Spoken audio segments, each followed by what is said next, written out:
Welcome to Z Tech Advisor. We're thrilled to have you here as we explore essential security concepts together. At Z Tech Advisor, we're dedicated to helping you understand and implement robust security measures that keep your systems safe and secure. Let's dive into the world of AAA and learn how to protect your digital environment as security professionals. One of our most critical tasks is ensuring that only authorized individuals gain access to information, systems, and networks under our protection. This process is commonly known as authentication, authorization, and accounting AAA. Let's break down these three steps with real-life examples to make them easier to understand. First, let's start with identification. Identification is when an individual makes a claim about their identity without presenting any proof. Think about visiting a secure office building where you have an appointment. As you walk up to the security desk, you might say, "Hi, I'm Z Tech Advisor." This is the identification step.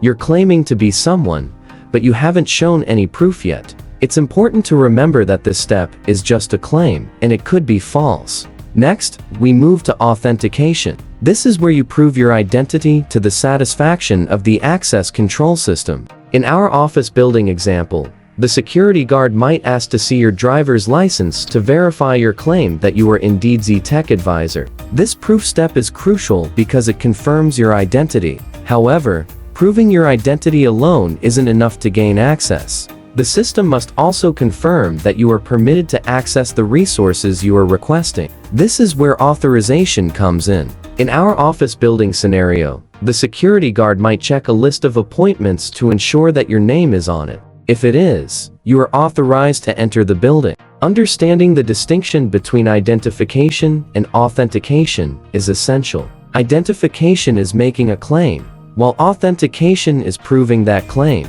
Now, let's take this concept into the digital world. When logging into a computer system, we often identify ourselves with the username, which typically includes some letters from our name. For instance, if your name is John Doe, your username might be Jody. This is the identification phase. Next comes the authentication phase, where you're usually asked to enter a password. Your password acts as proof that you are indeed the user named Jody. There are many ways to authenticate, and strong access control systems often combine multiple methods for added security. Finally, in the digital realm, authorization involves access control lists (ACLs). These lists specify the permissions granted to individual users or groups, determining what files and systems they can access. Once you've passed through identification and authentication, the system checks these lists to ensure you have the right permissions before granting access. In addition to these steps, access control systems also include accounting functionality. Accounting allows administrators to track and log user activity. This logging capability helps reconstruct actions if needed, providing a detailed history of user interactions with the system. To summarize, the AAA process authentication, authorization, and accounting is fundamental in both physical and digital security. As you design access control systems, consider the mechanisms you use for each of these tasks. Also, take into account the environment, especially in modern computing where resources might be spread across both cloud and on-premises systems. An effective identity and access management (EAM) system must work seamlessly across these environments. Let's illustrate these concepts with practical, real-world examples. Online banking system 1. Identification. A user enters their username when trying to log in. For instance, the user types in John Doe. 2. Authentication. The system then prompts John Doe to enter his password. To enhance security, the system might also send a one-time code to his mobile phone, requiring him to enter that code to verify his identity. Further, 3. Authorization. Once authenticated, the system checks John's account permissions. He is allowed to view his account balances, transfer money, and pay bills. However, he cannot access administrative features reserved for bank employees. 4. Accounting. Every action John takes, such as logging in, viewing account details, and making transactions, is logged by the system. If any suspicious activity occurs, administrators can review these logs to understand what happened. Concert Entry System 1. Identification. You arrive at a concert venue and tell the ticket checker, "I'm Z Tech Advisor." 2. Authentication. The ticket checker asks to see your ticket.